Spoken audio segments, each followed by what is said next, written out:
I'd like to welcome all the media and all those following, whether it's live online or whether it's a news channel, whatever it may be. We thank you for your time.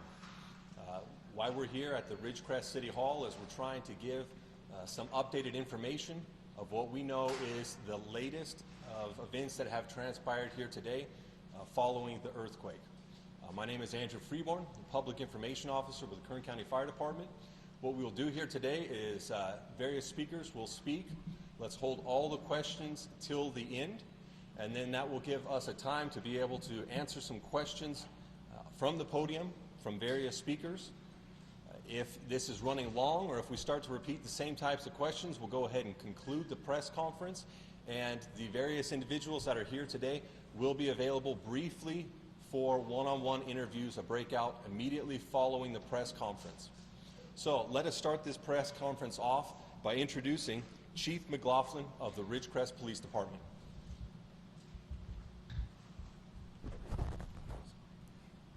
Good afternoon.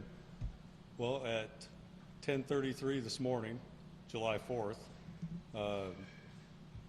Ridgecrest and the Indian Wells Valley was shaken with what's reported as a 6.4 earthquake. The events that followed that earthquake for the police department, and I'll let fire talk about their response. We were inundated with calls, with fires, and obviously stores that were shaken with stuff falling off the shelves and various items falling.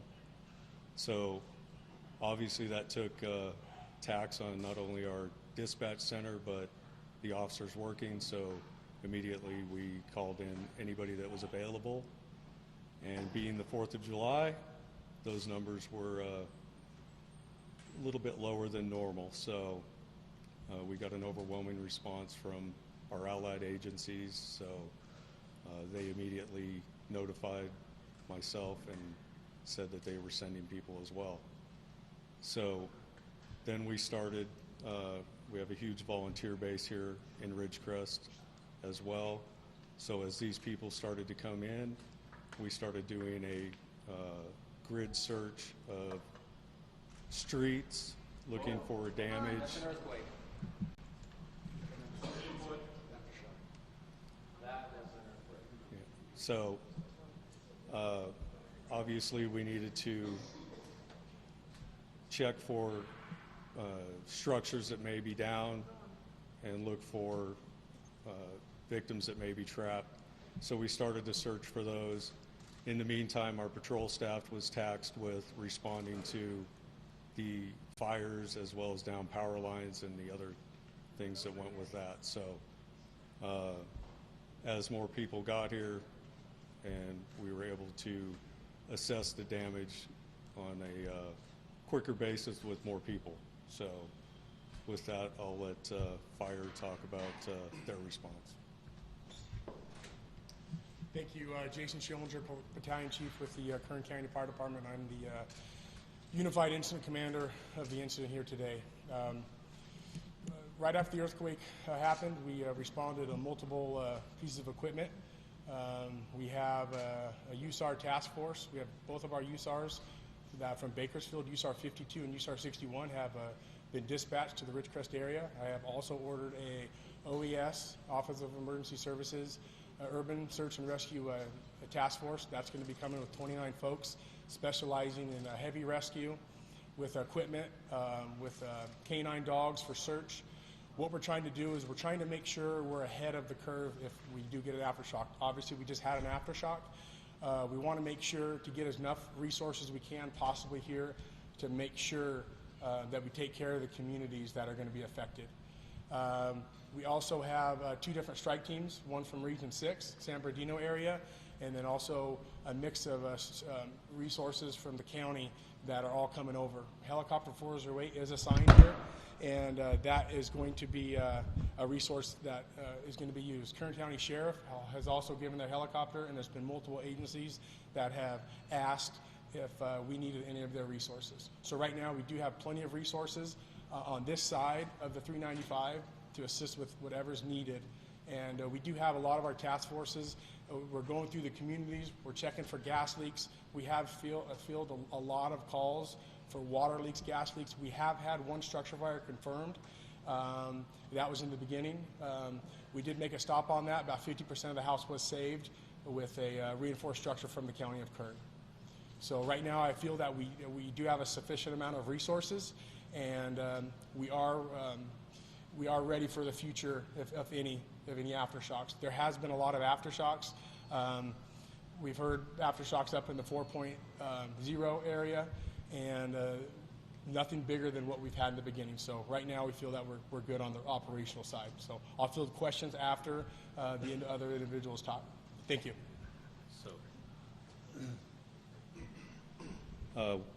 Our mayor has declared a state of emergency for the city of Ridgecrest. The city of Ridgecrest has done a proclamation, and the county of Kern is also going to do a proclamation, and those are sent up throughout the state. So just to tell you who is here now, obviously Kern County Fire is here with us, but immediately after the large quake, California City sent 2 officers. Bakersfield PD sent 4 officers and a sergeant, and then numerous agencies reached out and offered their resources. So, but I would like to give a shout out to our volunteers, our CERT team, and our PACT volunteers, and our retired captain is here, Paul Wheeler, cooking our food and trying to keep these guys fed. So want to make sure that we give them a shout out, and also the Red Cross for setting up for those people who need shelter. So thanks, and I'll take questions after everybody else also. Thank you. So let us now please give our attention to Mayor Peggy Breeden as she speaks to us as well.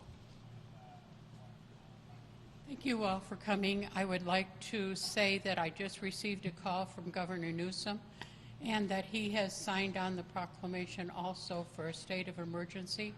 So with the state, we've heard from the White House. Kevin McCarthy has called numerous times. Vince Fong, Camille Harris's office. We have talked to many, many local entities. Supervisor Mclaughlin has been there saying, what can we do, and offering all his assistance. So with all this cooperation of many of our local entities, both state and federal, we expect we will be able to move on from this and not see too many awful things happen that could have happened and may still in the future, because we don't know what's going to happen tomorrow. So as we go on, I thank you and I appreciate you all. Thank you. Okay, now we can turn our attention to Vice Mayor Wallace Martin. I just wanted to say that the response at the higher levels of leadership is absolutely instant. Senator Grove's office just called me 5 minutes ago and reached out, offering any assistance that their office can do. And as the mayor said, I mean, the response has been overwhelming, and the response has been instant, including all the way to the White House. And I think it's most impressive. I want to thank the leaders. A shout out to all of them for instantly reacting to this. It's very comforting, and it should be comforting to all of the citizens of Ridgecrest. Thank you. Okay, we also have Councilman Scott Heyman, who's available today as well. So I'd like to just commend everybody on their assistance and help from the state level and the local emergency personnel and everyone, and just to urge the public to continue to check on your neighbors and help everybody. I saw people out helping. We were gassing generators and making sure everybody had water, and I want to urge everybody to continue that. Check on your neighbors, and we'll get through this, and things will be good. So thank you. Okay, at this time we have a few minutes in which we could take some questions for those who have spoken here today. So if anyone has a question, you, sir? Do we have any firm figures regarding any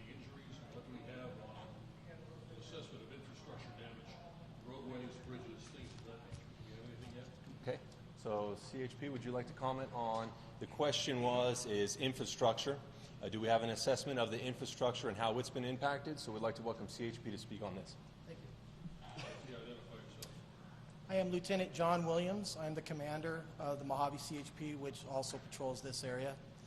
As a matter of fact, within minutes of the first earthquake, we checked all of our main highways through here, Highway 395, 178, and it's further down to 58 and 14. We did have, on SR 178, we did have one large crack in the roadway that Caltrans responded out to, and within an hour, we had that filled and corrected. We did have some debris and large boulders that did come onto US 395. Caltrans assisted us, and we had that cleared up within an hour of that.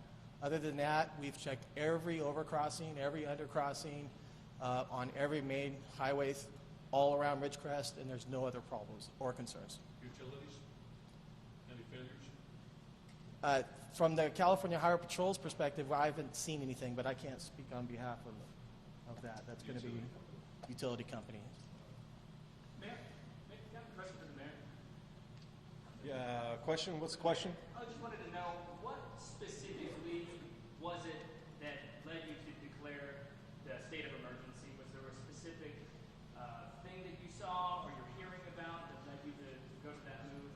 So the question to Mayor Breeden is what led to the conclusion of a state of emergency? Okay. Because we've had over 87 aftershocks of this, we don't know what's going to happen. And with that, the state of emergency allows us to seek significant help from other governmental entities, and that is the reason why. And I would like to say I talked just recently to Scott Seymour, the manager of the airport in Inyokern, and there is no damage that he knows of at this point in time, and they've examined everything out at the airport. I have a question. Any reports of damage at China Lake, to the naval base at China Lake? There's a man. Captain Paul Dale, Commanding Officer of Naval Air Weapons Station, China Lake. We're just adjacent and abutting the city of Ridgecrest here in the western Mojave Desert. We're large. We're about 1.2 million acres, a little bit larger than the size of Rhode Island. We continue. It's been about 5 hours now since the 6.4 reported quake, and the mayor mentioned the aftershocks that we've had, upwards of 87. We continue to make damage assessments. I don't want to go into the particulars, but there was a question about roadways. All of our roadways are passable. Our entry control points are operating. We have obviously increased the number of personnel that would be conducting operations on a July 4th holiday. And I'm comfortable with the resources that we have right now. We're in communication with higher headquarters, who's been extremely supportive, and we're in communication with local civic leadership along with the Emergency Operations Center here, providing support to each other where necessary. But right now, we're working within our lines, and the city and the county are working within their lines. Do you know about flight runways? Oh, well, so the mayor informed me that Inyokern Municipal Airport is fully operational, no reported damage. In terms of the Armitage Airfield, which is on board Naval Air Weapons Station China Lake, the initial assessments are that it will be operational at the next workday. Yes? No, I was going to put another question. There's a community about 20 miles to the east of here, Trona. A number of individuals are there. This would perhaps be appropriate for Kern County Fire. Have there been any damage assessments there, casualty reports, anything else applying to that community, which is much closer to the epicenter of Ridgecrest? So the question is, the outlying areas just outside of Ridgecrest, there's various other communities. What type of triage and what has been found in these areas? So our county EOC, they have been in contact with San Bernardino. We are in a different county, so it's two different areas. And so we do know Trona is an area that we do sometimes respond to, but that's being handled outside of the county through San Bernardino, and they're in contact with Kern County Office of Emergency Services, EOC. Chief, I have a question for Go you. ahead. Driving from the Inland Empire up here, I noticed that there were a lot of lights out, power was out at a lot of businesses, possibly homes as well. It's about 100 degrees outside. What is your recommendation for people out there who are at home, they have their fans on, and it's just hot and they're waiting for the power to come on? What should they do? There's some power is out, but there's not. They've got a lot of power back on. So the individuals that are out of power, we have set up an area. We are in the process of setting up an area at the Ridgecrest Fairgrounds, and that's going to be an air-conditioned place. Also, the Kerr-McGee Hall here has air conditioning. But a lot of the power has been restored. The issues that we're running into is gas leaks. That's the majority of our calls right now. And then also water leaks, especially buildings that are sprinklered. So those are the hazards that we have right now. Any major injuries to report? We haven't reported, there's no major injuries at this time. Yes, sir. Can you give us a little bit of an overview of the hospital evacuations, the nature of the evacuations? Was there any structural damage at the hospital that caused it? So there is some structural damage at the hospital. There is some sprinklers that are leaking. We do have a building inspector there, a structural engineer, that is taking a look at that right now. Now, when you hear of evacuation, what we did is we took all the individuals out and we pretty much sheltered them in place at the facility. We have shade area for them, we have trees, we have awnings, we have stuff that we're taking care of, and we have fluids and drinks for them there. So right now, they're assessing the hospital to see if we can go back in and put individuals back in there. We do have confirmation that we did take 15 patients to Palmdale, Lancaster area that were from the ER. We wanted to get those to a different hospital just because of the nature of what needed to be taken care of with them. How many evacuated altogether? We don't have a confirmed number because a lot of them are they're just coming out, and we're just trying. We don't have a confirmed number on it yet. We're trying to figure that out with my operations chief over there right now to figure out a number of that. So once we do know that, we will release that to the media.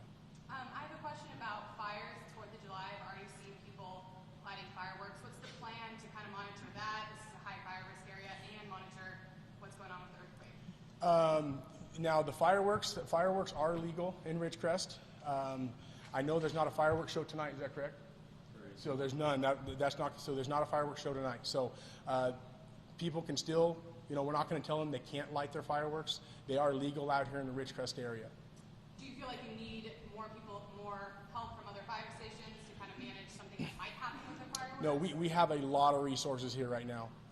Like I said, I've ordered USARs and task forces and strike teams, and here in Ridgecrest, I've taken Ridgecrest, the city of Ridgecrest, and I've divided up in the north and the south branch.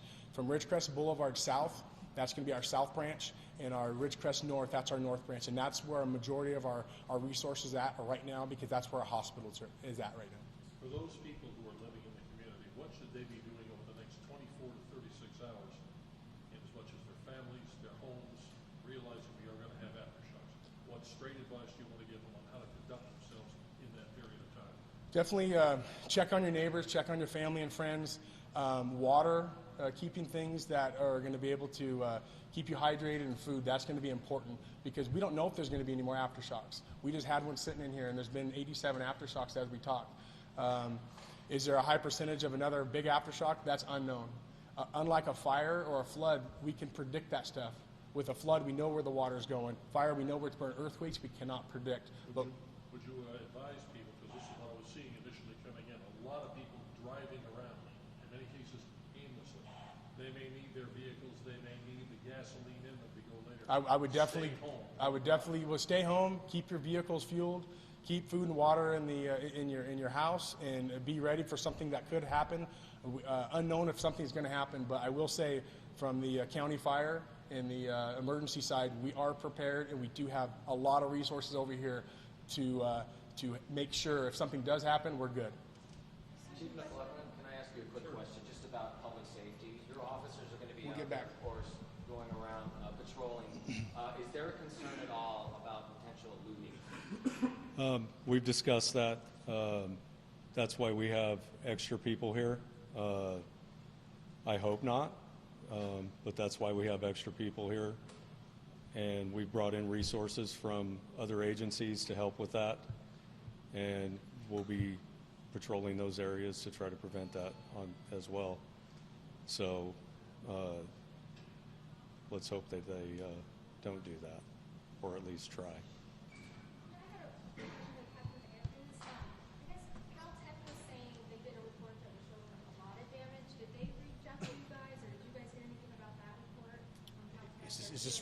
Is this recently? From today. Oh, today. No, that's the first I'm hearing anything from Caltech. No, I haven't heard anything from Caltech. Okay, so they were talking about. So they were saying that they thought there was significant damage.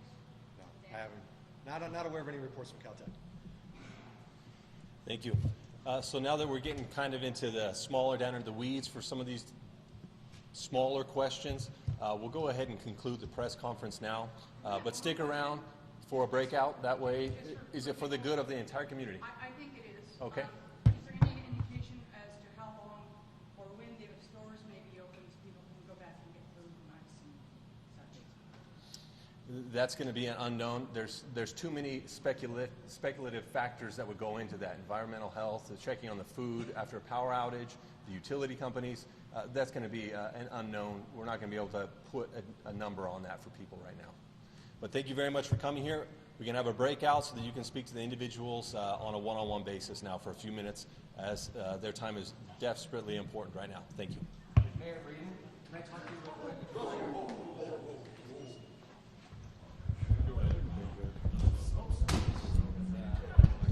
Oh, I didn't know this thing was on.